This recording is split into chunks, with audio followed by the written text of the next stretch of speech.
Jadi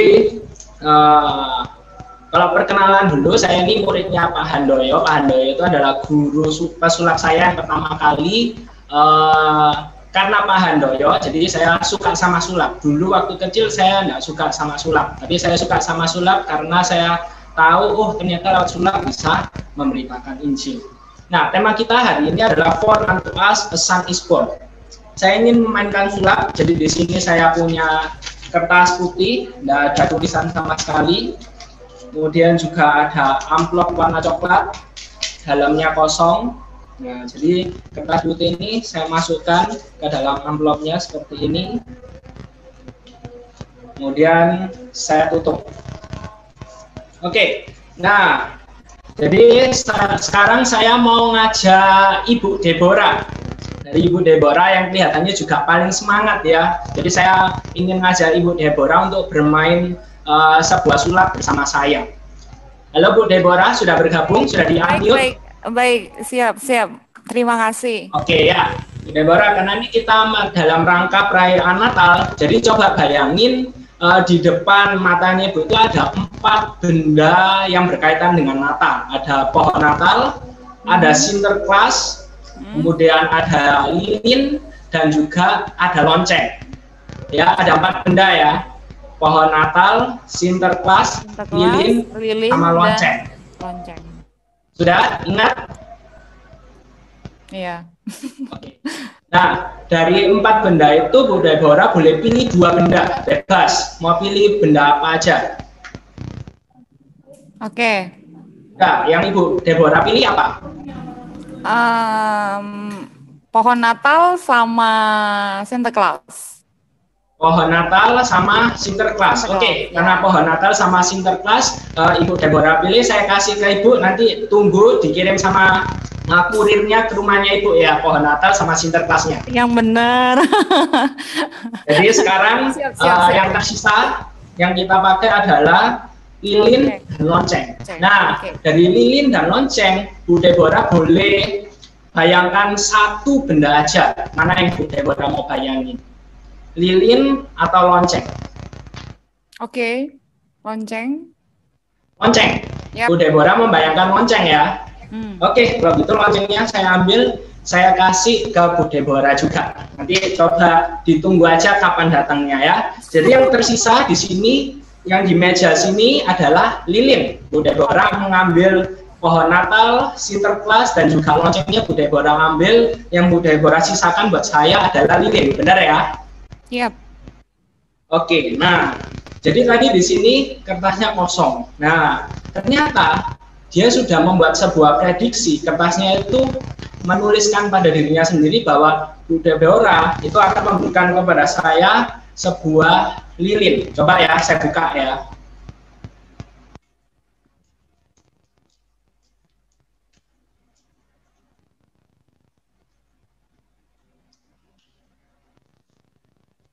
Ya, sekarang ada tulisannya, dan tulisannya adalah lilin. Lihatan? Wow, magic. Okay. Nah, jadi apa intinya? Intinya adalah seperti ini. Kalau saya seperti yang tadi ya Pak Handoyo katakan, kalau saya sebagai pesulap, saya sebagai manusia aja, saya bisa membuat sebuah prediksi. Terakhirnya itu Ibu Deborah akan memberikan kepada saya, menyisakan saya benda apa, apalagi Allah kita, kelahiran Tuhan Yesus ke dalam dunia ini itu sudah dinubuatkan terlebih dahulu. Mungkin kalau pakai bahasanya sulap adalah sudah diprediksikan terlebih dahulu, dan prediksinya itu pasti akan terjadi. Dan hal inilah yang terlihat di dalam Yesaya 9 ayatnya yang ke-5. Di sana dikatakan, sebab seorang anak telah lahir untuk kita, seorang putra telah diberikan untuk kita. Lambang pemerintahan ada di atas bahunya, dan namanya disebutkan orang Penasihat, Ajaib, Allah yang perkasa, Bapa yang kekal, Raja damai. Nah, ketika saya mempersiapkan untuk parade sulap ini, saya teringat sama satu lagu. Nah, lagu ini sangat bagus sekali. Saya mengajak setiap dari kita untuk mendengarkannya terlebih dahulu.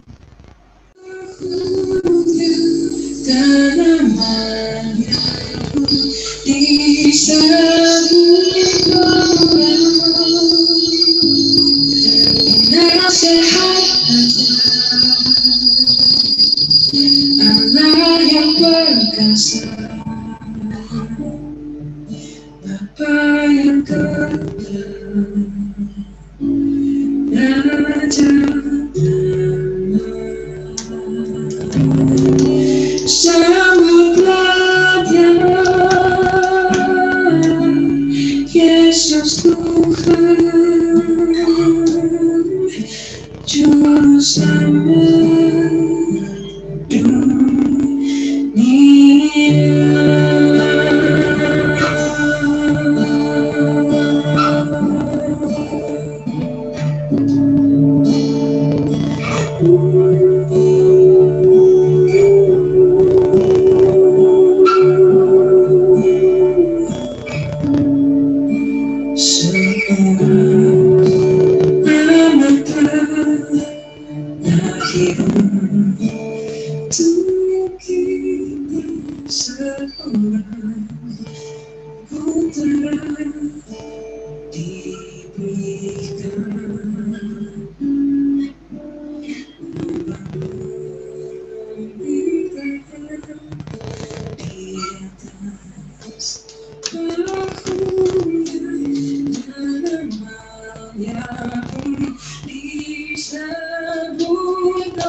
Oke, ya. Nah, sekarang di sini saya punya kartu.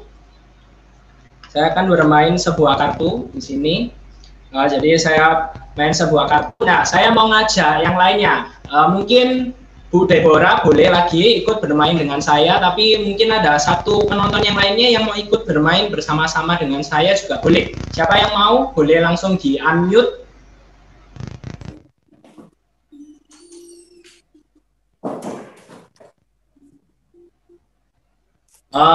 Sama Bu Deborah dulu aja deh kalau gitu. Bu Deborah. Ya, ya, baik. Ya, oke. Nah, jadi di sini saya punya setumpuk kartu. Kartu remi, tahu jumlahnya kartu remi ada berapa? Enggak pernah main. Enggak tahu. Saya kasih tahu 52. Nah, sekarang sebutin satu angka aja bebas dari angka 1 sampai 52. Mau angka berapa? Sudah. Berapa? 7. 7. Oke. Saya hitung ya kartunya ya. 1, 2, 3, 4, 5, 6, 7. Yap. Ini kartunya, kartu ke-7. Kartu ke-7. Nah, dalam permainan sulap, Bu Deborah kartu ke-7 ini, Bu Deborah pilih angka 7, tahu enggak kartunya ini berapa? Enggak. Nggak tahu ya, oke. Nah, saya tebak kartunya Bu Deborah ini adalah 10 hati. Kan? 10 hati. Magic. Coba sebutin angka yang lainnya lagi. Oke. 17. Ya, mau angka berapa? 17 ya. Saya hitung ya. 1, 2, 3, 4, 5, 6, 7, 8, 9, 10, 11, 12, 13, 14, 15, 16, 17. Nah, tahu sekarang kartunya Ibu ini itu berapa? Hitam atau merah aja deh. Coba tebak, hitam atau merah aja. Ya. Kartu ke-17 ini. Hitam. Hitam, benar. Hitam. Benar, hitam. Hitam. Hitam ya. Karena kartunya Bu Deborah ini adalah 9 keriting. Oh. Oke, nah, dari ini sedikit intermezzo aja. Yang poin yang ingin saya tekankan adalah demikian. Kalau dalam bermain sulap, main kartu ini nebak satu kartu dengan pas itu probabilitasnya, kemungkinannya itu 1:52. Nah, tapi tahukah setiap dari kita probabilitas kemungkinan dari nubuat-nubuat yang ada di Perjanjian Lama dan akhirnya itu tergenapi dalam diri Tuhan Yesus, itu kemungkinannya itu berapa besar? Kita tahu bersama-sama dalam Perjanjian Lama ada banyak sekali nubuat yang merujuk kepada Tuhan Yesus, dan seorang ilmuwan itu mencoba untuk mengkalkulasikan kalau misalnya ada 8 nubuat aja yang tergenapi dalam pribadi Tuhan Yesus, itu kemungkinannya adalah kalau kartu cuma 1:52. Kalau nubuat yang tergenapi dalam diri Tuhan Yesus itu kemungkinannya adalah 1/10⁻17. Ya kan? 1/10 angka 17. Nah, itu seberapa banyak sih? Coba bayangin aja, angka 1 dengan nolnya ada 17. Nah, itu 1/17. Nah, itu ada cuma 8 nubuat aja, kemungkinannya itu begitu rumit. Nah, tapi kita tahu bersama-sama bagaimana ada banyak sekali nubuatan dalam Perjanjian Lama yang tergenapi dalam Tuhan Yesus. Nah, ilmuwan ini melanjutkan, kalau misalnya ada 48 nubuat yang terpenuhi secara detail dan spesifik dalam diri satu orang, yaitu dalam diri Tuhan Yesus, itu kemungkinannya itu adalah 1/10⁻157. Jadi nolnya ada banyak sekali. Jadi kemungkinannya itu sangatlah sulit sekali hal tersebut bisa terjadi. Kemungkinannya sangat kecil sekali, tapi semuanya itu terjadi. Dan kita harus ingat bahwa nubuat dalam Perjanjian Lama itu bukan cuma yang merujuk pada Tuhan Yesus, bukan cuma 8, bukan hanya 48, lebih dari itu. Dan semuanya secara real dan spesifik itu tergenapi di dalam diri Tuhan Yesus. Nah, seorang profesor emeritus of Science itu berkata demikian. Saya bacakan bahasa Inggrisnya, nanti saya akan langsung terjemahkan ya. Any man who rejects Christ as the Son of God is rejecting a fact, proof perhaps more absolutely than any other fact in the world. Jadi kalau misalnya ada setiap orang yang menolak Kristus sebagai anak Allah, sebagai Allah, itu benar-benar sedang menolak sebuah fakta yang sudah benar-benar terbukti dan tidak terbantahkan sama sekali.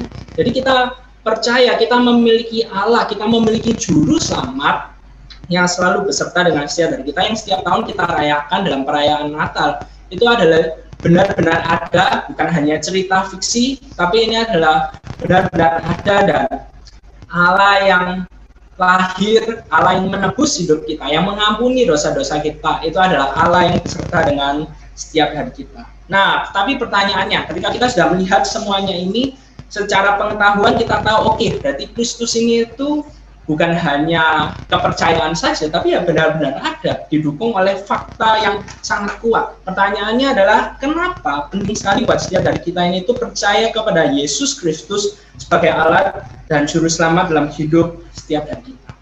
Jawabannya adalah karena dosa. Karena kita memiliki permasalahan yang tidak dapat kita selesaikan sendiri dengan kekuatan, dengan kepintaran, dan kehebatan setiap dari kita. Dan permasalahan tersebut adalah dosa. Nah, saya lambangkan dosa ini itu seperti sebuah tali yang mengikat, yang membelenggu setiap dari kita ya.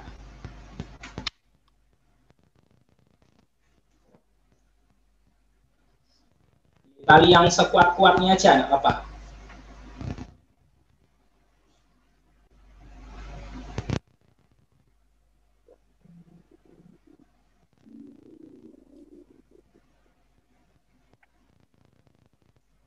Ini sudah ditali mati. Nah, ini adalah lambang dosa. Kita terbelenggu oleh dosa.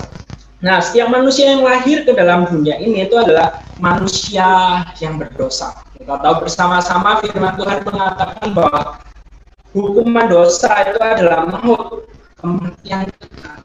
Allah mengetahui hal tersebut, maka dari itu Tuhan Yesus itu datang ke dalam dunia ini. Tuhan Yesus lahir dari kita, karena permasalahan utama kita itu adalah dosa. Kita dibelenggu oleh dosa. Kalau misalnya permasalahan utamanya kita itu adalah masalah keuangan, masalah ekonomi, pasti Tuhan Allah akan mengirimkan seorang akuntan aku atau ekonom aku untuk menyelesaikan permasalahan kita. Kalau misalnya masalah utama dalam hidup setiap adalah masalah pendidikan, maka Allah akan mengirimkan adalah permasalahan utama kita, itu adalah dosa. Dosa yang membelenggu setiap dari kita, dan kita sebagai manusia kita tidak bisa melepaskan diri kita dari belenggu dosa ini. Cuma karya Tuhan Yesus. Ketika kita percaya kepada Tuhan Yesus, barulah kita bisa terlepas dari belenggu dosa tersebut. Oke, ya, jadi ketika kita itu masih dikuasai dalam dosa, hidup kita akan rusak seperti kipas ini. Jadi tidak bisa terpakai. Tapi ketika kita percaya kepada Kristus, maka hidup kita akan dipulihkan kembali. Dan kita bisa dipakai untuk kemuliaan Allah. Dan inilah yang perlu kita lakukan. Jika kita tahu bahwa ada suatu permasalahan yang sangat besar yang tidak dapat kita selesaikan dengan kekuatan, kehebatan, dan kepintaran diri kita sendiri, maka hanya Kristus saja yang menjadi satu-satunya jawaban, solusi terhadap permasalahan tersebut. Banyak sekali orang Kristen yang memiliki pemikiran yang kurang lengkap berkaitan dengan karya Tuhan Yesus dalam hidup mereka. Banyak orang Kristen berpikir, aku percaya kepada Tuhan Yesus supaya nanti kalau mati bisa masuk surga. Sudah, titik, sampai di situ saja. Itu benar. Tetapi kalau misalnya kita melihat dalam Alkitab, maka Alkitab mengatakan hal yang jauh lebih besar dibandingkan cuma bisa masuk surga. Kalau misalnya kita lihat dalam 2 Korintus 5 ayatnya yang ke-15, di sana dikatakan, dan Kristus telah mati untuk semua orang, supaya mereka yang hidup tidak lagi hidup untuk dirinya sendiri, tetapi untuk Dia yang telah mati dan telah dibangkitkan untuk mereka. Nah, ini yang perlu kita sadari. Ketika kita percaya kepada Tuhan Yesus, kita tidak langsung diangkat masuk ke surga, tapi kita masih hidup di dalam dunia ini. Dan ada hal yang perlu kita lakukan sebagai anak-anak Allah. Nah, ketika kita percaya kepada Tuhan Yesus, di sini saya punya anggap aja sebuah terowongan yang warnanya hitam. Nah, ketika kita percaya kepada Tuhan Yesus, maka harus ada suatu hal yang kita rubah. Kalau misalnya kita percaya kepada Tuhan Yesus, casingnya aja, tapi fokus hidupnya kita tetap sama, yaitu uang, dan uang. Maka tidak ada bedanya kita percaya kepada Tuhan Yesus dengan tidak percaya kepada Tuhan Yesus. Karena kalau misalnya kita melihat dalam Roma pasal yang ke-12 ayat yang pertama, di sana dikatakan, karena itu saudara-saudara, demi kemurahan Allah aku menasehatkan kamu supaya kamu mempersembahkan tubuhmu sebagai persembahan yang hidup, yang kudus, dan yang berkenan kepada Allah. Itu adalah ibadahmu yang sejati. Dan itulah yang harus kita berikan kepada Tuhan. Kita perlu memberikan hati kita, seluruh hidup kita kepada Tuhan. Kita perlu memakai talenta kita, kita perlu memakai setiap hal yang kita miliki dalam hidup, setiap diri kita, waktu kita berikan yang terbaik kepada Tuhan. Seperti kotak yang kosong ini ya, saya punya kotak yang kosong ini. Ketika kita percaya kepada Tuhan Yesus, kita bukan cuma masuk ke surga saja, tapi kita perlu memberikan seluruh hidup kita kepada Kristus. Kita perlu memberikan seluruh hidup kita kepada Kristus, dan ini dilambangkan dengan hati kita. Kita perlu memberikan hati kita kepada Kristus. Seluruh hidup kita berikan hanya kepadanya. Kita hidup bagi Dia, fokus hidup kita hanya kepada Kristus. Karena kalau misalnya kita lihat dalam Matius 22 ayat yang ke-37 sampai 39, di sana dikatakan, jawab Yesus kepadanya, kasihilah Tuhan Allahmu dengan segenap hatimu, dan dengan segenap jiwamu, dan dengan segenap akal budimu. Itulah hukum yang terutama dan yang pertama. Dan hukum yang kedua yang sama dengan itu ialah kasihilah sesamamu manusia seperti dirimu sendiri. Ini yang harus kita berikan kepada Tuhan. Kita perlu memberikan hidup kita, fokus kita hanya kepada Tuhan saja. Saya mengajak setiap dari kita untuk menonton video yang satu ini.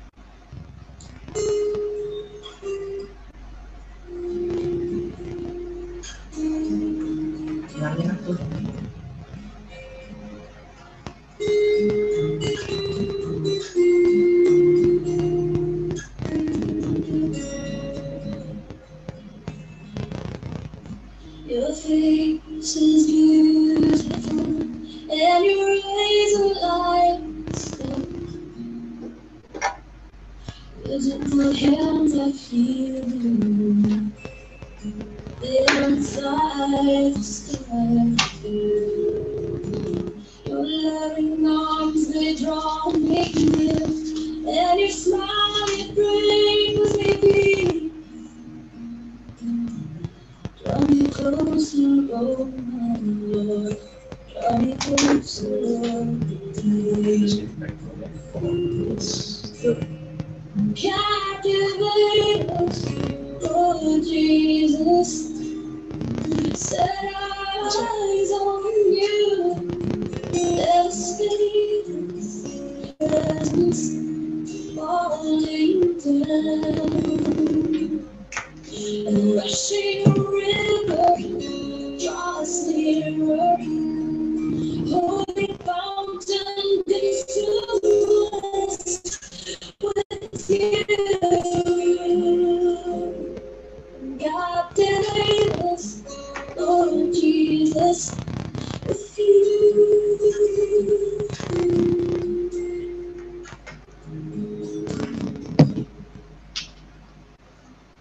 Your voice is powerful, and your words are radiant bright.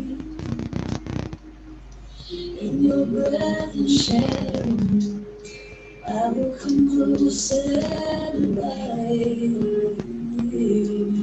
You must be everlasting, divine. Fellowship is free.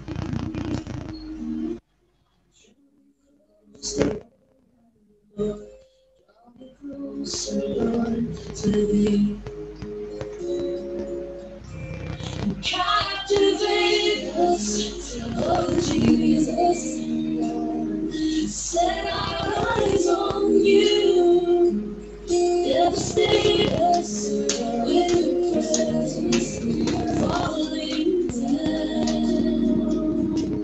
And rushing river, draw us nearer. Holy fountain, consume us with you. Captivate us, Lord Jesus, with you. And let everything be lost in the shadow of light of faith. And let every chain be broken from me, as I'm bound in your grace. For your yoke is easy, the burden is mine. You're full of wisdom, power, and might, and every eye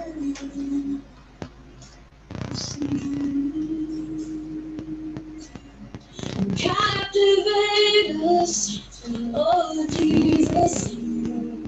Set our eyes on you.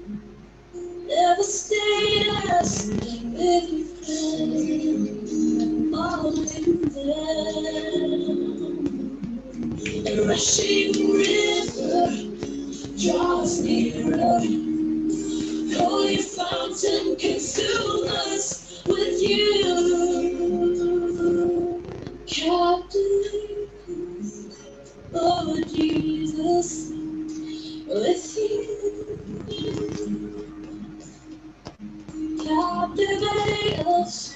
Oh, Jesus, with you,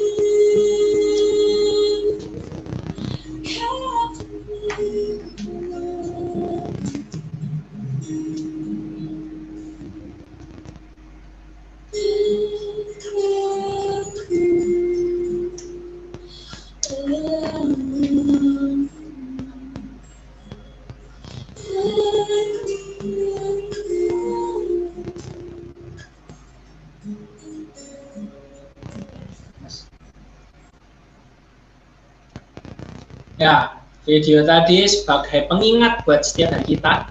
Ketika kita percaya kepada Tuhan Yesus, apakah benar-benar kita memberikan seluruh hidup kita, fokus kita, cinta kita, sayang kita itu hanya kepada Tuhan Yesus saja. Dan seperti yang ada gambar di belakang layar saya ini, pohon. Ini menggambarkan bagaimana ketika kita percaya kepada Tuhan Yesus, maka harus ada sebuah pertumbuhan. Iman kita kepada Tuhan Yesus dari hari ke hari, dari waktu ke waktu, itu harus semakin bertumbuh dan terus bertumbuh. Semakin mencintai Tuhan Yesus, semakin fokus kepada Tuhan Yesus dan bukan pada diri kita sendiri. Seperti ini. Ketika kita percaya kepada Tuhan Yesus, kita memiliki dua pilihan. Iman kita mau tetap seperti ini, hanya seperti ini aja, panjang segini, kita mungkin secara umur kekristenan kita sudah 10 tahun kita percaya kepada Tuhan Yesus, mungkin 15 tahun, 20 tahun, tetapi hidup kita ya begitu-begitu aja. Iman kita, cinta kita, fokus hidup kita itu cuma segini aja, bukan semakin fokus kepada Tuhan Yesus, tapi ya inilah ya rasa biasa-biasa aja. Tapi atau pilihannya adalah kita mau bertumbuh. Tapi saya mau ingatkan, ketika kita memilih untuk bertumbuh, maka ada yang namanya masalah. Permasalahan itu yang membuat setiap hari kita semakin bertumbuh. Jadi ketika iman kita mau terus bertumbuh kepada Kristus, jangan harap tidak ada masalah. Malahan saya ingin mengatakan, kalau kita mau terus bertumbuh, semakin mencintai Tuhan Yesus, kita perlu mengharapkan masalah itu datang. Karena masalah itulah yang membuat setiap hari kita semakin dewasa di dalam Kristus. Masalah yang membuat iman kita itu bisa bertumbuh dan membuat kita semakin bisa hidup serupa dengan Kristus. Jadi ini iman yang tidak bertumbuh, tetapi ini adalah iman yang bertumbuh. Iman yang bertumbuh harus ada masalah. Mungkin kalau kita sekilas lihat seperti ini, bagusan yang inilah masih rapi, yang ini sudah terbumbung. Tapi tunggu dulu, ketika kita bertumbuh semakin dewasa, kita tidak tetap seperti itu, tapi iman kita akan bertumbuh. Kita akan semakin dewasa di dalam Kristus. Kita punya dua pilihan ketika kita percaya kepada Tuhan Yesus. Kita mau tetap segini aja imannya, atau kita mau bertumbuh. Cinta kita terus bertumbuh, fokus hidup kita bukan kepada diri kita sendiri, tapi kita mau semakin mencintai Tuhan Yesus. Kita mau hidup hanya kepada Tuhan Yesus saja. Pilihannya ada di tangan setiap dari kita. Kita mau menjadi orang Kristen, percaya kepada Tuhan Yesus dengan kualitas seperti ini aja, atau dengan kualitas yang terus bertumbuh seperti ini.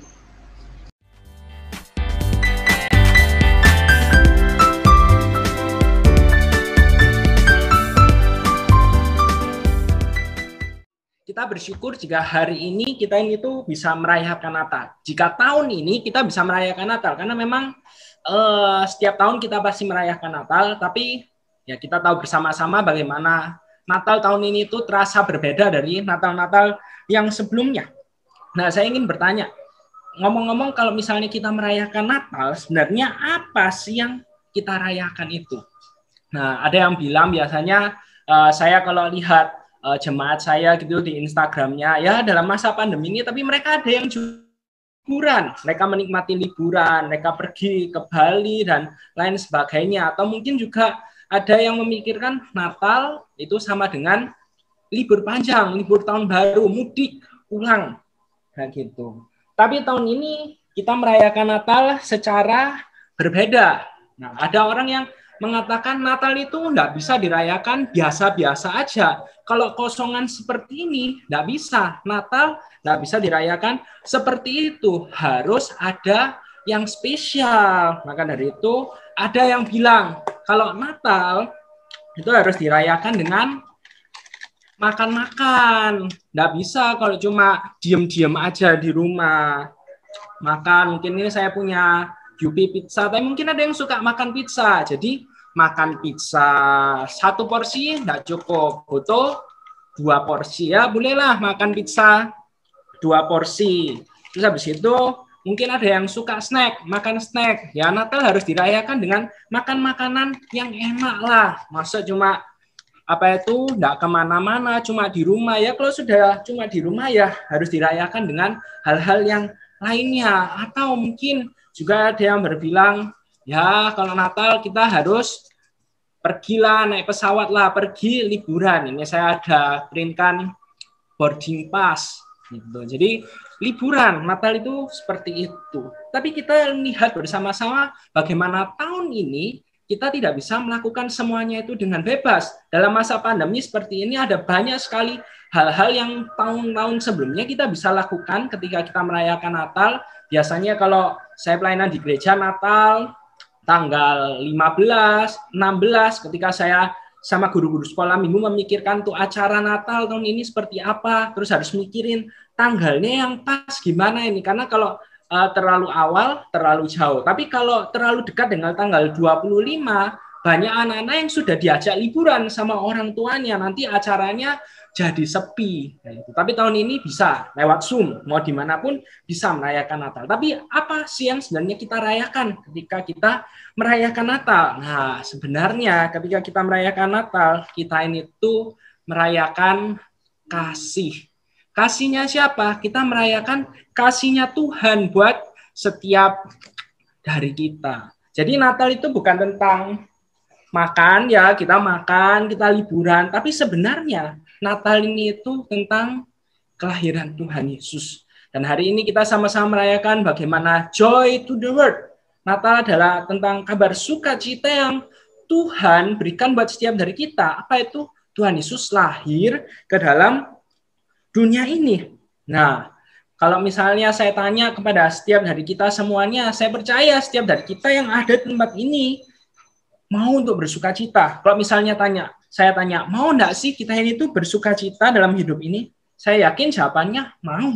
Kita mau. Enggak ada semua orang di dunia ini mau hidupnya bersukacita seperti Emo yang ada di belakang saya ini. Tersenyum. Senyum. Enggak ada yang mau menjadi sedih seperti ini. Saya percaya setiap dari kita pasti maunya bersukacita. Nah, tetapi masalahnya itu seperti ini. Masalahnya adalah ketika kita hidup di dunia ini, sukacita yang kita rasakan ini itu tidak bisa bertahan lama. Kita tahu bersama-sama, kalau misalnya suasananya lagi bagus, suasananya menyenangkan, wah, kita bisa bersukacita, kita akan tersenyum, kita mungkin bisa bernyanyi, kita ketemu sama orang, kita cerita, hari ini loh aku melakukan ini, aku mendapatkan hadiah, aku mendapatkan surprise. Kalau misalnya kita lagi sukacita, kita akan cerita sama semua orang, karena memang kita senang. Tapi begitu kita mungkin lagi ada masalah, kita lagi bingung apa yang harus kita lakukan dalam hidup ini, mungkin kita langsung berubah 180 derajat berbeda. Kita langsung jadi orang yang pendiam, kita nggak ngapa-ngapain. Jadi sukacitanya itu ada, habis itu juga nggak ada. Nah, kalau misalnya saya perhatikan, kebanyakan orang itu sukacitanya itu berdasarkan apa sih? Nah, di sini saya punya amplop warna coklat, dalamnya kosong, nggak ada apa-apa, ya. Nah, di sini saya punya kertas. Kertasnya saya masukin di sini. Nah, biasanya banyak orang itu yang hidup di dunia ini itu mengandalkan sukacitanya itu berdasarkan uang. Kalau ada uang, bisa untuk bersukacita. Kita punya uang, kita bisa melakukan banyak hal yang kita inginkan. Bahkan ada pepatah yang mengatakan ada uang, ada barang. Jadi uang, kita mau mendapatkan servis yang baik, servis yang menyenangkan, kembali lagi uang. Maka dari itu kalau cuma kertas saja tidak bisa mendatangkan sukacita. Tetapi Kalau misalnya kita punya uang, nah kosong ya. Kalau misalnya kita punya uang, kita bisa bersuka cita. Banyak orang yang pikirkan kerja, dapat uang. Tujuannya bersuka cita, bisa menikmati hidup kalau punya uang yang banyak. Tapi saya ingin kasih tahu seperti ini. Uang mungkin sementara bisa memberikan kita sukacita. Jadi saya taruh di dalam sini ya uangnya ya. Tetapi saya ingin kasih tahu seperti ini. Semua hal yang ada di dalam hidup ini itu sifatnya sementara aja. Uang, barang, kesenangan yang lain-lainnya, hidup kita di dunia ini itu sementara, semuanya hanya sementara aja. Jadi ketika kita hanya mengandalkan uang saja, uang itu mungkin mendatangkan sukacita, tapi dipakai, lama-lama habis. Kalau sudah habis, sukacitanya hilang. Kalau sudah habis, ya sudah, nggak bisa bersukacita lagi. Kalau nggak punya uang, mau beli apa? Maka dari itu kenapa kok banyak orang yang berusaha setengah mati kerja keras supaya dapetin uang. Karena mereka takut. Kalau misalnya mereka nggak punya uang, mereka nggak bisa bersukacita. Mereka nggak bisa menikmati hidup di dunia ini. Tetapi banyak orang yang nggak sadar bahwa kalau uangnya ini sudah habis, ya sudah, semua kerja kerasnya mereka sia-sia. Karena apa yang mereka dambakan, sukacita, kenyamanan, semuanya itu ya turut hilang kalau mereka mengandalkan sukacitanya ini itu berdasarkan uang di dalam hidup mereka. Maka dari itu sekarang pertanyaannya itu seperti ini. Sebenarnya siapa sih yang bisa membuat kita ini tuh selalu bersukacita? Nah, dalam hidup ini saya enggak bilang kita enggak butuh uang. Kita tetap butuh uang dong. Kita tetap butuh yang namanya uang. Tapi yang saya ingin omongkan itu seperti ini. Uang ini tuh nggak bisa dijadikan sumber sukacita di dalam hidup setiap dari kita. Di sini saya punya ini lubang ya, lubang kosong, lubangnya kosong. Nah, uangnya saya masuk ke dalam lubang ini. Uangnya saya masukin ke dalam lubang ini, ada di dalam ya uangnya ya. Oke. Nah, ingin mengatakan gini, kita hidup di dunia ini kita membutuhkan uang, tetapi uang nggak bisa dijadikan sumber sukacita, karena sumber sukacita kita itu adalah Tuhan Yesus. Tuhan Yesus yang hanya bisa menjadi sumber sukacita di dalam hidup setiap dari kita. Kalau uang itu sementara, karena semua barang yang ada hidup ini itu semuanya itu sementara, tapi Tuhan Yesus itu kekal. Tuhan Yesus adalah Allah. Tuhan Yesus bersama dengan setiap dari kita. Uang dipakai, habis, ya sudah, sukacitanya hilang. Tetapi Tuhan Yesus tidak pernah habis. Kasihnya Tuhan Yesus buat setiap dari kita tidak pernah habis. Selalu ada, berlimpah-limpah setiap harinya. Nah, saya ingin bilang seperti ini. Orang yang mencari sukacita di luar Tuhan Yesus itu sama seperti ini. Misalnya kita lagi lapar, tapi kita tidak cari makanan, kita cari hal-hal yang lainnya. Atau kita juga lagi haus, tapi kita tidak cari minum gitu. Jadi kalau kita ingin mendapatkan sukacita yang sejati, tetapi kita tidak mencari Tuhan Yesus, kita tidak hidup di dalam Tuhan Yesus, kita tidak memiliki relasi bersama dengan Tuhan Yesus, relasi yang intim dengan Tuhan Yesus, maka kita mencari sukacita di tempat yang salah. Karena yang bisa memberikan sukacita yang sejati buat setiap dari kita, apapun keadaannya, itu hanya Tuhan Yesus. Kenapa? Nanti di akhir saya akan kasih tahu kenapa. Tetapi pada saat ini saya ingin mengatakan, ketika kita menyadari hal ini, maka kita akan semakin sadar. Kenapa kok setiap tahun ini tuh kita merayakan Natal di dalam hidup ini? Kita merayakan kasihnya Tuhan Yesus setiap tahun, bahkan setiap hari kita merayakan kasihnya Tuhan Yesus. Tuhan Yesus menunjukkan kasihnya kepada setiap dari kita, bukan hanya dulu saja, tetapi dulu, sekarang, dan sampai selama-lamanya. Kasihnya Tuhan Yesus selalu ada buat setiap dari kita yang mau menjadi anak-anaknya.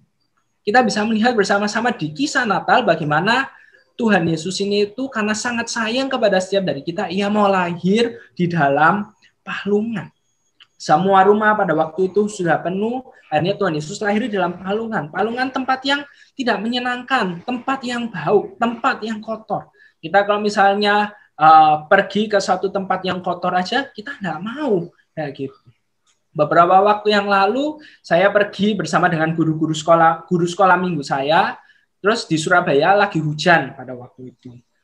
Untuk mengantarkan souvenir Natal, hadiah Natal buat anak-anak sekolah minggu. Nah, sampai di satu rumah, nah itu rumahnya itu masuk gang, dan ketika mau masuk gangnya itu ternyata airnya ada banjir seperti itu. Nah, guru sekolah minggu di gereja saya langsung nggak jadi karena takut kotor. Terus juga sandalnya itu sandal cantik, sandal yang bagus. Jadi saya bilang ya sudah, nggak apa-apa, di mobil aja saya yang anterin gitu. Karena kan juga nggak lama, lagi COVID kayak gitu. Tapi dari sini kita bisa melihat bagaimana kita nggak suka tempat yang kotor.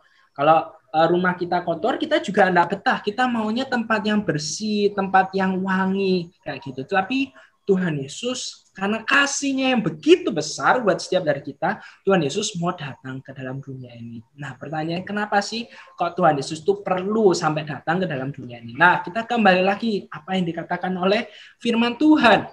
Firman Tuhan mengatakan bagaimana di kitab Kejadian Allah menciptakan manusia, Allah menciptakan Adam dan juga Hawa, kemudian ditaruh di Taman Eden. Allah bilang Adam dan Hawa mengelola apa yang aku percayakan di Taman Eden ini supaya bisa menjadi tempat yang enak untuk ditinggali, tempat yang nyaman. Tuhan Allah berkata, manusia diciptakan untuk bisa mengelola dunia ini, bumi yang diciptakan oleh Allah.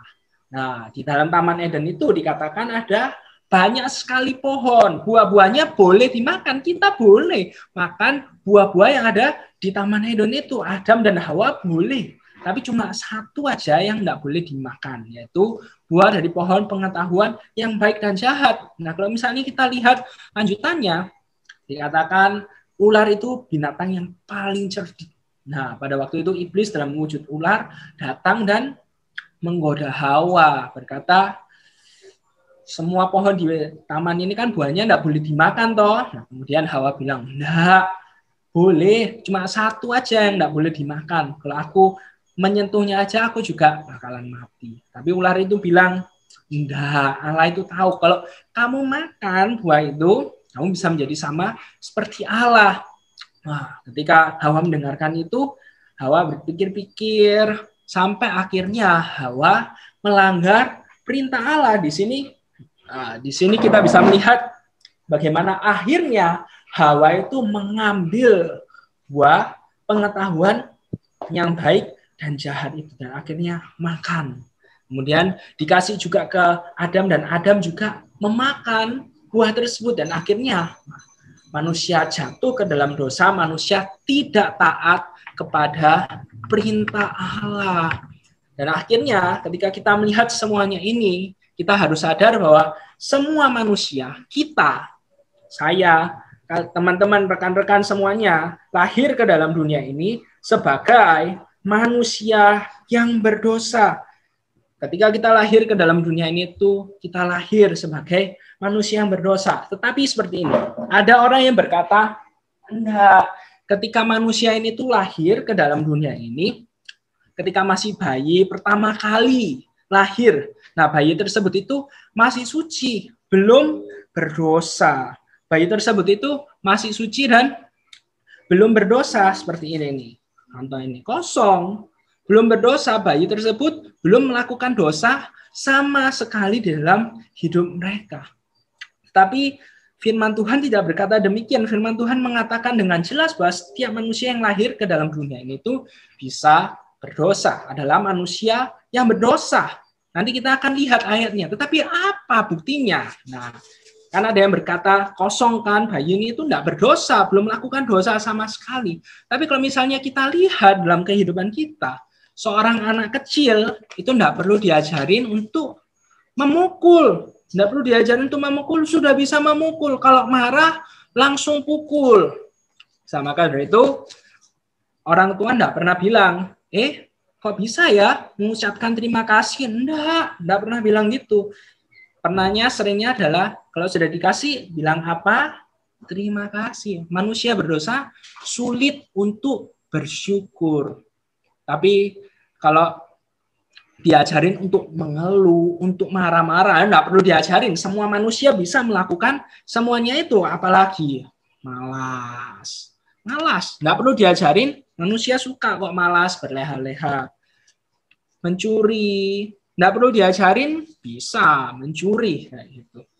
Terus marah. Kalau lagi enggak senang hati, apa yang diharapkan tidak terjadi, bisa marah.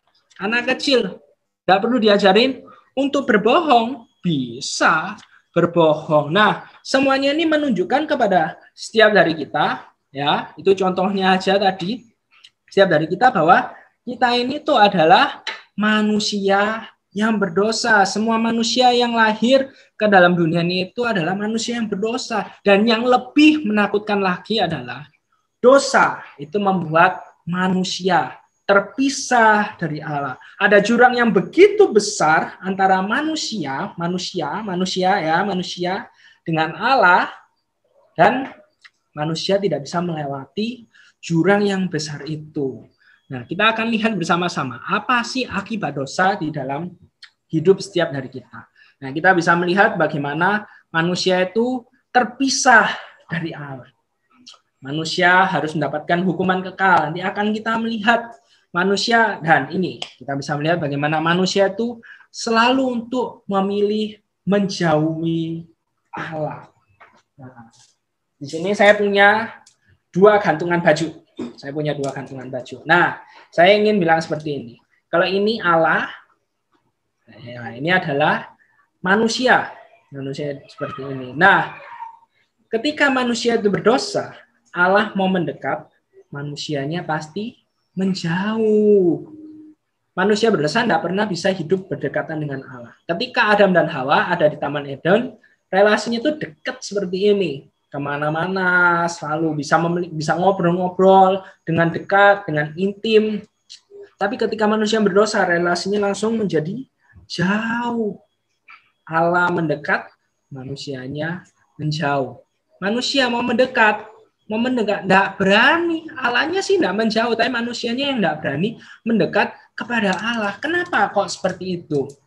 Ini jawabannya. Karena Allah itu kudus.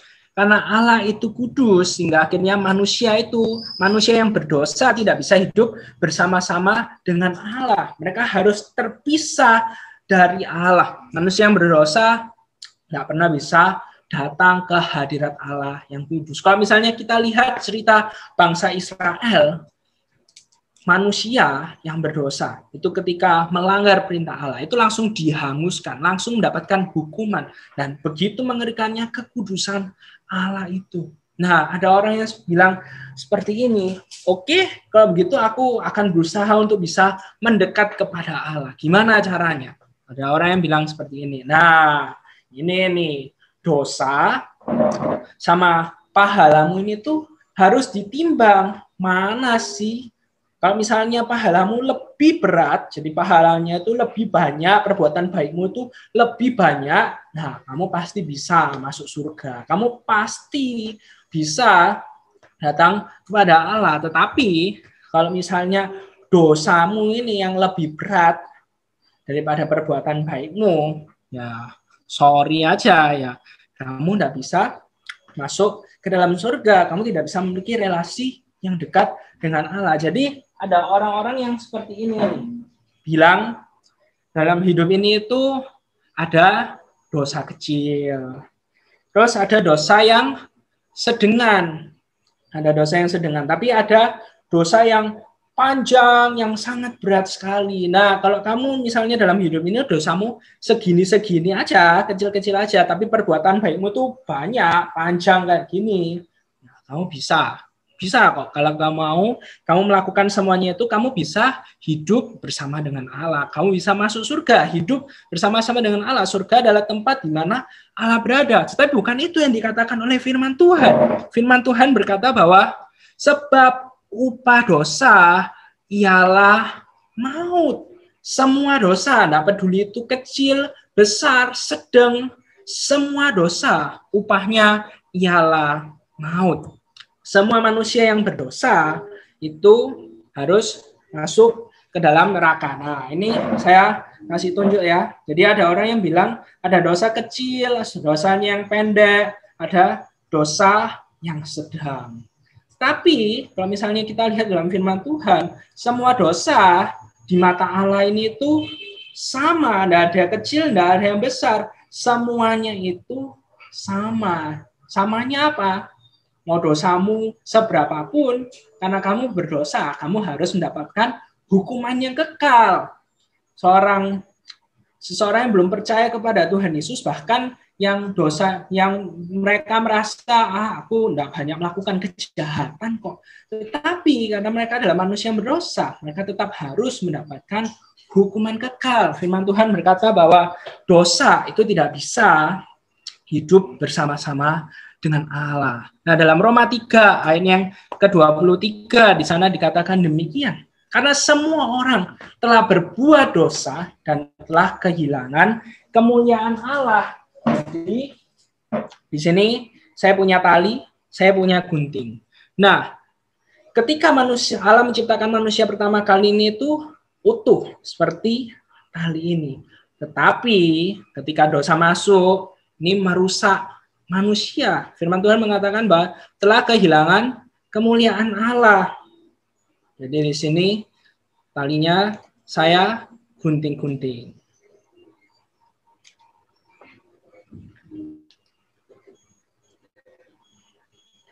Talinya saya gunting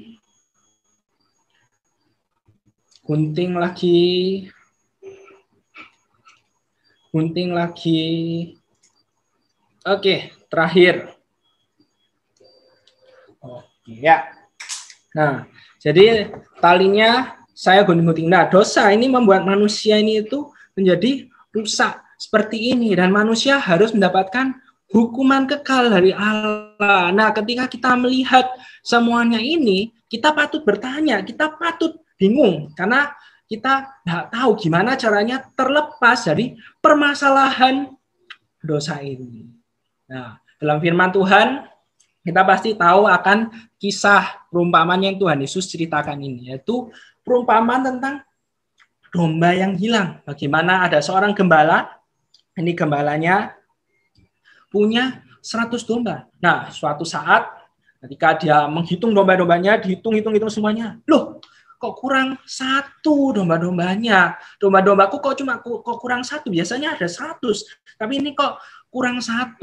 Nah, akhirnya dia meninggalkan 99 domba itu, dan kemudian dia cari dombanya itu ada di mana.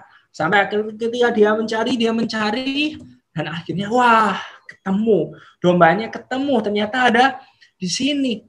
Ketika dombanya ketemu, akhirnya dia datang, dia mendekat dan mengangkat domba yang tersesat itu, domba yang hilang itu. Dan ketika dia sudah menemukannya, dibawa kembali ke kandangnya itu, firman Tuhan berkata demikian, bagaimana dia bersuka cita, dia kasih tahu semua orang-orang yang ada di dekatnya itu, di rumah, di sekitarnya, di kandangnya itu, dia sangat bersuka cita.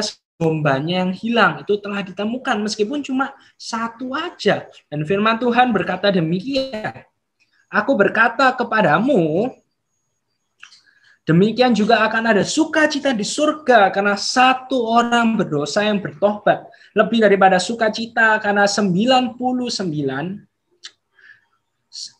orang benar yang tidak memerlukan pertobatan. Dan ini yang dikatakan oleh firman Tuhan, dan ini yang dilakukan oleh Allah kepada setiap dari kita.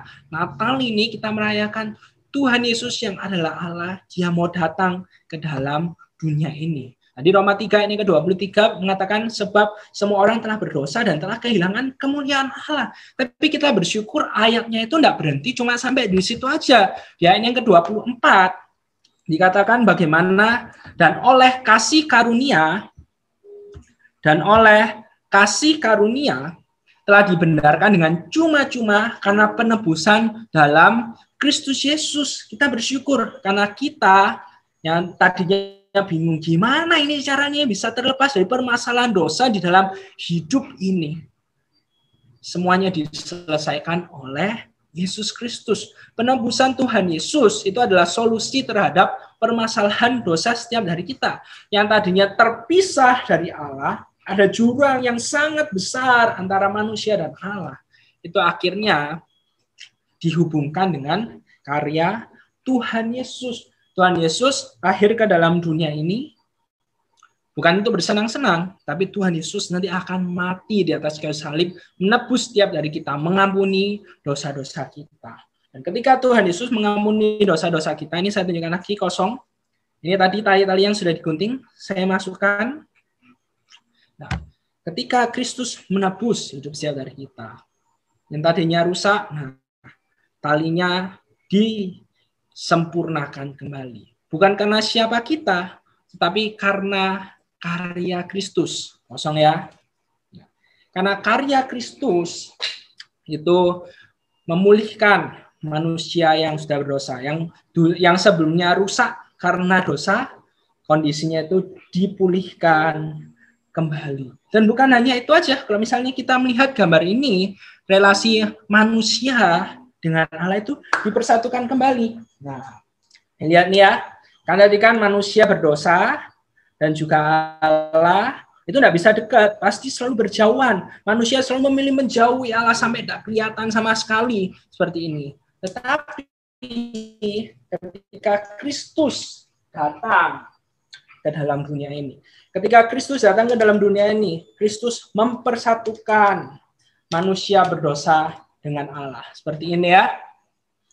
Kristus itu mempersatukan Allah dan manusia yang sudah berdosa hanya ada di dalam Kristus, sehingga kita dan Allah itu tidak terpisah lagi. Kita dipersatukan di dalam Kristus karena Kristus, bukan karena siapa kita, bukan karena hebat kita, tapi Kristus yang sangat mengasihi kita. Kristus mau supaya kita ini tuh tidak binasa karena dosa, tapi kita bisa memiliki hidup yang kekal bersama-sama dengan Allah. Jadi ketika kita mau menjauh dari Allah, kita tidak pernah bisa hilang, karena Allah itu sudah menyelamatkan setiap dari kita. Allah yang sangat mengasihi hidup setiap dari kita. Wow, ini adalah berita yang sangat besar sekali, sukacita yang tidak terkatakan, karena Kristus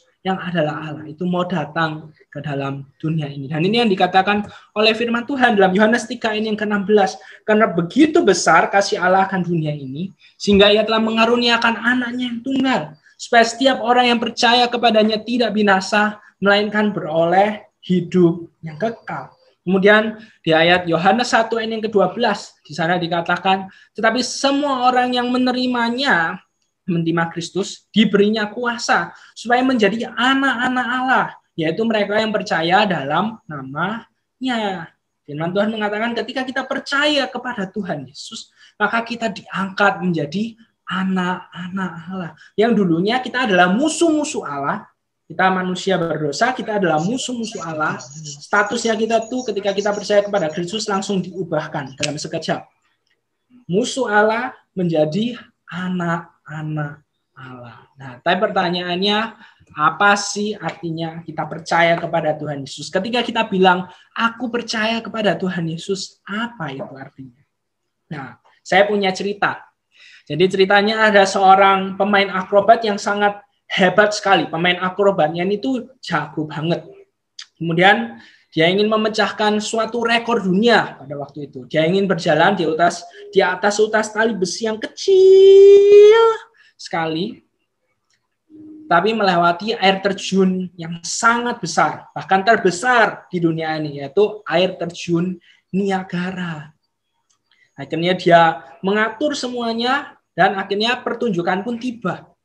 Ketika pertunjukan itu tiba, semua penonton sudah tepuk tangan karena tahu, dia ini pemain akrobat yang hebat. Pertama kali dia berjalan melewati seutas tali besi yang kecil itu, melewati air terjun itu dan berhasil. Wah, ketika penonton melihat semuanya itu, penonton langsung tepuk tangan. Emang hebat. Ciami, hebat. Dan akhirnya ketika dia mau kembali, dia bilang sama penontonnya, siapa di sini yang percaya kalau aku bisa berjalan melewati seutas tali besi yang kecil ini dengan mata yang tertutup? Wah, semuanya bilang, kami percaya, kami percaya. Terus dia melewati seutas tali besi itu dan berhasil dengan mata yang tertutup. Wah, ketika penonton melihat itu, semuanya langsung berdiri kasih tepuk tangan. Wah, benar-benar hebat.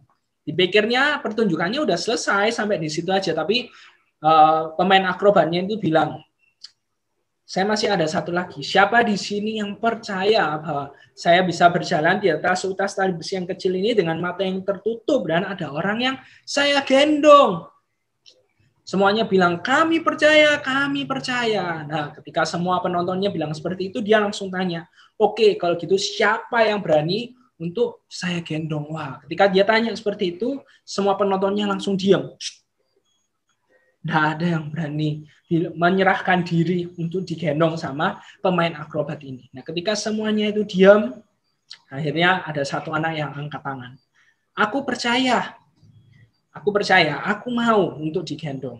Akhirnya anak itu digendong, kemudian papanya itu orang itu berjalan di atas tali besi itu dan berhasil. Ketika semua penonton melihat hal tersebut, semuanya wah, memang hebat, pantas ini untuk mencatatkan rekor dunia. Ketika pertunjukan itu selesai, ada seorang yang tanya sama anak kecil itu, kamu kok berani sih? Kamu kok berani apa ini tuh digendong sama orang tersebut? Kamu nggak takut kalau nanti jatuh? Itu kan membahayakan dirimu sendiri. Nah, ketika ditanya seperti itu, anak itu bilang, enggak, aku nggak takut kok. Ditanya, kenapa kok kamu tidak takut? Kok hebat sekali kamu? Kemudian anak kecil itu bilang, iya, karena dia itu adalah papaku. Dia tidak akan mencelakakan aku. Jadi aku berani, aku bukan cuma ngomong, aku percaya aja, tetapi aku mau melakukan apa yang diminta oleh papaku. Karena dia sangat sayang kepadaku. Dia tidak akan mencelakakan aku. Nah, begitu juga artinya ketika kita bilang, aku percaya kepada Tuhan Yesus. Yang pertama, kita mengaku dengan mulut kita, seperti yang tadi orang-orang itu bilang. Aku percaya. Kita juga harus bilang, aku percaya kepada Tuhan Yesus sebagai juru selamat di dalam hidupku. Tetapi yang lebih penting lagi, bukan cuma ngomong aja, tetapi kita mau hidup taat kepada Tuhan Yesus yang sudah menyelamatkan hidup setiap dari kita, yang sudah memberikan hidup kekal kepada setiap dari kita. Kita mau untuk taat, hidup taat kepada Tuhan Yesus. Nah, dari itu, ketika kita percaya kepada Tuhan Yesus, yang perlu kita lakukan adalah seperti pohon ini. Tidak selama-lamanya dia kecil seperti ini, tapi dia akan mengalami pertumbuhan, terus tumbuh sampai besar. Jadi iman kita ketika kita percaya kepada Tuhan Yesus tidak bisa cuma kecil aja, terus kecil, tapi perlu bertumbuh, kita perlu bertumbuh di dalam ketaatan kepada Tuhan Yesus. Nah, apa yang perlu kita lakukan ketika kita sudah percaya kepada Tuhan Yesus? Yang pertama, kita perlu berdoa. Kita perlu memiliki relasi yang intim dengan Tuhan. Kenapa kok sebagai seorang anak Tuhan ini tuh penting sekali untuk kita ini tuh berdoa? Nah, saya punya di sini gulungan kertas warna merah. Nah, saya ingin bilang seperti ini. Jadi ini ada golongan ini, gunting di sini saya lambangkan sebagai masalah. Kita tahu bersama-sama bagaimana ketika kita hidup di dunia ini, pasti ada yang namanya masalah. Kita hidup di dunia ini pasti berhadapan dengan masalah. Kita tidak mungkin tidak berhadapan dengan masalah. Kita mau berada dimanapun, kita mau bersembunyi dimanapun, pasti akan ada aja masalah. Apalagi ketika kita menjalani tahun 2020 ini, kita melihat, wah, masalahnya terlalu besar. Apalagi COVID-19 tidak segera berakhir-akhir. Tapi ketika kita memiliki masalah, dan kita itu berdoa kepada Tuhan Yesus, ini ya, saya gunting ya, masalahnya menggunting setiap dari kita. Kita berdoa kepada Tuhan Yesus, masalahnya itu mungkin tidak pergi loh ketika kita berdoa sama Tuhan Yesus. Ketika kita berdoa sama Tuhan Yesus, kita minta, mungkin kita bilang, Tuhan, aku sudah tidak kuat lagi menghadapi permasalahan ini. Masalahnya ini itu terlalu berat buat aku. Masalahnya ini itu aku tidak bisa tahan lagi. Tuhan tidak bisa kasih aku ini itu hidup yang lebih ringan lagi. Kenapa sih kok hidupku ini tuh harus digunting-gunting seperti ini? Kan tidak menyenangkan. Tapi ketika kita belajar untuk berdoa kepada Tuhan Yesus, ketika kita menghadapi masalah, mungkin masalah tersebut masih ada, kita harus menghadapi itu. Tetapi ketika kita berdoa, kita menghadapi permasalahan itu bersama-sama dengan Tuhan Yesus yang telah menyelamatkan setiap dari kita, ini akan terjadi. Iman kita itu akan bertumbuh. Iman kita akan semakin kuat di dalam Tuhan Yesus. Kenapa? Karena kita tidak tidak menghadapi permasalahan itu dengan kekuatan diri kita sendiri, tetapi kita itu bersandar kepada Tuhan. Ketika kita menghadapi masalah, ada banyak hal yang tidak sesuai, kita datang kepada Tuhan Yesus. Kita berdoa kepada Tuhan Yesus. Tuhan Yesus pasti akan menguatkan setiap dari kita. Dan ketika hidup kita dikuatkan, iman kita dikuatkan, maka kita akan mengalami pertumbuhan di dalam Tuhan Yesus. Jadi ketika kita menjalani hidup kita, khususnya ketika kita akan mengakhiri tahun 2020 ini, jangan lupa untuk berdoa. Datang kepada Tuhan Yesus. Mungkin ada hal-hal yang tidak kita harapkan yang masih ada di depan kita. Doa, minta kekuatan kepada Tuhan Yesus. Tuhan Yesus akan menguatkan setiap dari kita. Dan lihat, kita pasti akan mengalami pertumbuhan di dalam Tuhan Yesus. Lalu apalagi yang harus kita lakukan? Nah, kita perlu untuk membaca firman Tuhan. Ini adalah salah satu hal penting yang perlu untuk kita lakukan di dalam hidup setiap hari kita. Tetapi juga tidak jarang, banyak sekali orang-orang Kristen, aduh, aku kok tidak merasakan manfaatnya ya ketika aku baca firman Tuhan. Tapi hari ini saya ingin mengingatkan setiap dari kita bahwa kita ini itu perlu untuk baca firman Tuhan. Karena kalau enggak, bedanya seperti ini. Ketika kita baca firman Tuhan, kita mau mengetahui apa yang menjadi kehendak Tuhan dalam hidup setiap dari kita, maka kita akan memiliki iman yang kuat di dalam Tuhan Yesus. Seperti kali ini. Tapi kalau orang itu enggak tahu apa yang menjadi kehendak Allah dalam hidup mereka, maka yang terjadi adalah seperti ini. Langsung layu, imannya tidak kuat. Saya suka bilang, kita dalam hidup ini itu ketika kita percaya kepada Tuhan Yesus, kita perlu memiliki strong faith seperti ini, strong, kuat. Jangan sampai kita menjadi anak Tuhan, tetapi kita memiliki layu faith, faith yang tidak kuat, faith yang lemah. Tapi sebagai seorang anak Tuhan, semakin hari, tiap hari, maka kita perlu memiliki iman yang kuat, strong faith. Jangan menjadi anak Tuhan tetapi layu faith. Jangan layu faith, tetapi strong. Keep strong in the Lord. Tetap kuat di dalam Tuhan, bukan karena kita, tapi karena Tuhan yang bersama-sama dengan setiap dari kita. Ingat ya, jangan layu faith, tapi strong faith, iman yang kuat. Lalu apa lagi yang harus kita lakukan?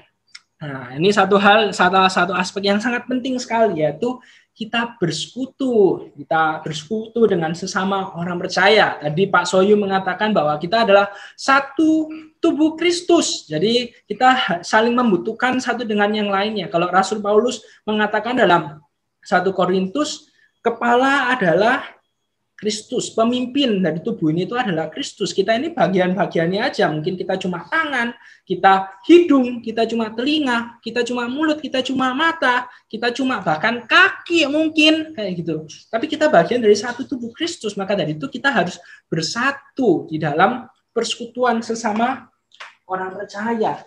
Nah, kalau hidup seorang anak Tuhan itu tidak bersatu, maka yang terjadi adalah seperti kipas ini.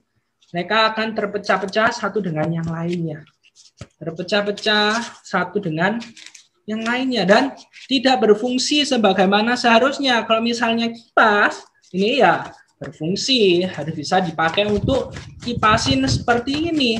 Nah, kita sebagai seorang anak Tuhan bisa berfungsi dengan maksimal kalau kita memiliki komunitas. Ketika kita tidak hidup sendirian, tetapi ada komunitas yang saling menguatkan satu dengan yang lainnya. Ketika kita memiliki komunitas, maka kita akan berfungsi dengan maksimal. Tapi kalau kita tidak merasa komunitas itu penting, kita cuma mau hidup sendiri, hanya bagi diri sendiri, memikirkan diri kita sendiri, kita tidak akan maksimal seperti kipas ini. Ya sendiri-sendiri. Maka dari itu, banyak orang Kristen yang merasa sendirian hidupnya. Padahal ketika Tuhan Yesus menyelamatkan setiap dari kita, Tuhan Yesus itu membawa kita ke dalam keluarga yang baru, yaitu keluarga Allah. Supaya kita bisa menopang satu dengan yang lainnya. Dan kita bisa hidup kita menjadi berkat bagi orang lain. Ya, seperti kipas ini. Kalau misalnya mereka bersatu, ya mereka bisa berfungsi. Kalau bersatu seperti ini, berfungsi dengan maksimal. Menjadi berkat. Ngipasi saya yang lagi kepanasan. Nah, seperti itu. Ini hal yang berikutnya yang perlu kita lakukan. Tapi ada hal yang lainnya. Satu hal lagi yang sangat penting yang perlu kita lakukan. Yaitu kita memberitakan Injil. Kita mengabarkan kabar sukacita ini. Bahwa Kristus telah mati bagi setiap dari kita, mengampuni dosa-dosa kita, menebus hidup setiap dari kita, dan memberikan kita hidup yang kekal. Nah, di sini saya punya kotak hitam ya. Saya buka dulu. Nah, saya buka kotak hitamnya, kosong. Ya, kosong. Saya taruh di sini dulu. Nah, di sini saya punya 4 lembar. Gambarnya ini uang. Nah, uang, banyak orang tadi kan prinsipnya uang. Ada lagu apa yang dicari orang? Uang, uang. Semua orang berpikir ya hidup di dunia ini tuh butuh uang. Saya juga bilang butuh uang kayak gitu. Tetapi jangan sampai uang ini tuh yang menjadi fokus hidup setiap dari kita. Kita rela melakukan apapun, kita rela untuk mengorbankan kebenaran hanya untuk mendapatkan uang. Nah, banyak orang uang. Nah, ketika kita sudah percaya kepada Tuhan Yesus, kita perlu memberitakan kabar sukacita ini. Jadi, kita hidup di dunia ini bukan untuk uang. Jangan sampai kita melayani uang, tetapi uang yang harusnya melayani kita. Kita memakai uang ini itu untuk suatu tujuan yang lebih besar lagi. Nah, maka dari itu kita perlu memberitakan Injil. Kita perlu kasih tahu orang lain supaya apa? Supaya akhirnya yang menjadi fokus hidup kebanyakan orang ini itu bukan uang lagi, tapi yang menjadi fokus hidup orang yaitu Kristus. Yang dulu yang menjadi prioritas dalam hidupnya adalah uang, dan uang. Tetapi sekarang ketika kita memberitakan Injil, bukan hanya ngomong aja, tetapi melalui teladan hidup setiap dari kita, maka yang terjadi adalah orang lain akan melihat, wah, orang Kristen yang satu ini itu benar-benar memiliki kasih yang begitu besar. Dari mana dia memiliki kasih itu? Kristus. Karena Kristus sudah mengasihi setiap dari kita, maka kita perlu untuk belajar mengasihi sesama kita. Bahkan firman Tuhan bilang bukan cuma mengasihi orang-orang yang menyenangkan bagi kita. Kalau kita sebagai seorang anak Tuhan, kita cuma bisa mengasihi orang-orang yang menyenangkan kita, yang menguntungkan kita. Nah, ada bedanya kasihnya kita dengan orang-orang yang belum percaya kepada Tuhan Yesus. Tuhan Yesus buat setiap dari kita next level, yaitu mengasihi orang-orang yang sulit untuk kita kasihi. Kalau kita cuma bisa mengasihi orang-orang yang gampang untuk kita kasihi, ya kita perlu belajar lagi memikirkan sebenarnya kasihnya Kristus buat setiap dari kita ini tuh seberapa besar kayak gitu. Ini yang perlu kita lakukan. Jadi ingat,